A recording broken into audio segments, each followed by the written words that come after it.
திருச்சிற்றம்பலம். தென் நானுடைய சிவனே போற்றி, என் நாட்டவர்க்கும் உறைவா போற்றி. இன்பமே சூழ்க, எல்லோரும் நோயற்ற வாழ்வும் குறைவற்ற செல்வத்தோடும் வாழ்க. ஓம் நம சிவா, ஓம் சக்தி, அரஹர மகாதேவா, சிவ சிவ சம்போ மகாதேவா. ஓம் சாமியே சரணமையப்பா. ஓம் முருகப்பெருமானே போற்றி. ஓம் அருப்பெரும் ஜோதி, அருப்பெரும் ஜோதி, தனிப்பெரும் கருணை, அருப்பெரும் ஜோதி. அன்பானவர்களே, அன்பு உள்ளம் கொண்டவர்களே, சிவபெருமானால் பூலோகத்தில் படைக்கப்பட்ட நாகர் இனத்தவர்களே, மறவர்களே, செந்தமிழர்களே, வீர தமிழர்களே, இன்றைய நாள் இந்த அடியேன் தவத்திரு நாவண்ணா கானா சீனா கணபதி கதிரவேல் சைவ சமயத்தினுடைய திருநீட்டி சித்தர். இன்றைய நாள் சிவனுடைய கழுத்திலையும் தலையிலையும் இருக்கிறது நாகம். அந்த நாகத்தை வழிபட்டவர்கள் தான் மூதார்கள். பிரிட்டிஷ்காரர், ஒல்லாந்தர்காரர், போர்த்துகர் காலத்துக்கு முன்னாடி தமிழன் முதல் பிறப்பே சிவனுடைய பிறப்பு, தமிழனுடைய பிறப்பு. முதல் மந்திரமே தமிழ். நாங்கள் தமிழர்கள், நாகர் இனத்தவர்கள், மறவர்கள், செந்தமிழர்கள், வீர சைவம். எல்லாரையும் இந்த அடியேன் மன்றாடி கேட்பது, கையெழுத்து கும்பிடுங்கள், திருநீறு அணியுங்கள்.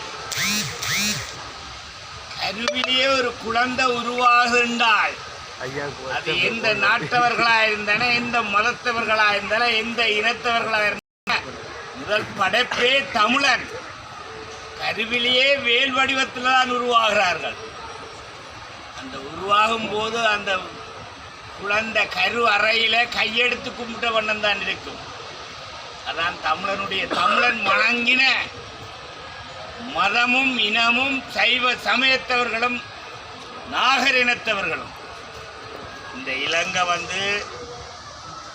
10 ராஜ்யங்களை ஆண்ட ராவணன், தமிழ் மன்னனுடைய லங்கேஸ்வரன் ஆண்ட பூமி. தமிழ் என்றாலே எங்களுடைய நாக்கு உள்நாக்க தொடுகிறது. அதனால 5 சக்தியில படைக்கிறார். நாங்கள் வணங்கக்கூடியது சிவனை. சிவன் தான் எல்லாரையும் வணங்குறார். ஈஸ்வரன், நந்தீஸ்வரன், விக்னேஸ்வரன், பிரம்மணேஸ்வரன், வெங்கடேஸ்வரன், ஏகாம்பர ஈஸ்வரன், சுந்தரேஸ்வரன், சண்டேஸ்வரன், சன்னீஸ்வரன். மனிதன் அவன், இவன் சிவன். சிவன் இல்லையோ எல்லாரும் சவம். திருநீறு அணியுங்கள். இன்றைய நாள் அனைத்து மக்களும் நோயற்ற வாழ்வு, குறைவற்ற செல்வத்தோடு வாழ வேணும்னு சொல்லி அடியேன் எல்லாருக்காகவும் மனசால மனமுருகி ஓம் நம சிவா, ஓம் சக்தி, அரஹர மகாதேவா, சிவ சிவ சம்போ மகாதேவா. ஓம் சாமியே சரணமையப்பா. ஓம் முருகப்பெருமானே போற்றி. ஓம் அருப்பெரும் ஜோதி, அருப்பெரும் ஜோதி, தனிப்பெரும் கருணை, அருப்பெரும் ஜோதி. ஓம் கோலமாம் சடையணிந்து கொடும்புலி தோலெடுத்து நீலமல சாலண்டரும் பத்திரகாளி தாயே, நீ இட்ட திருநீறு நாங்கள் இட்டு கொண்டோம்.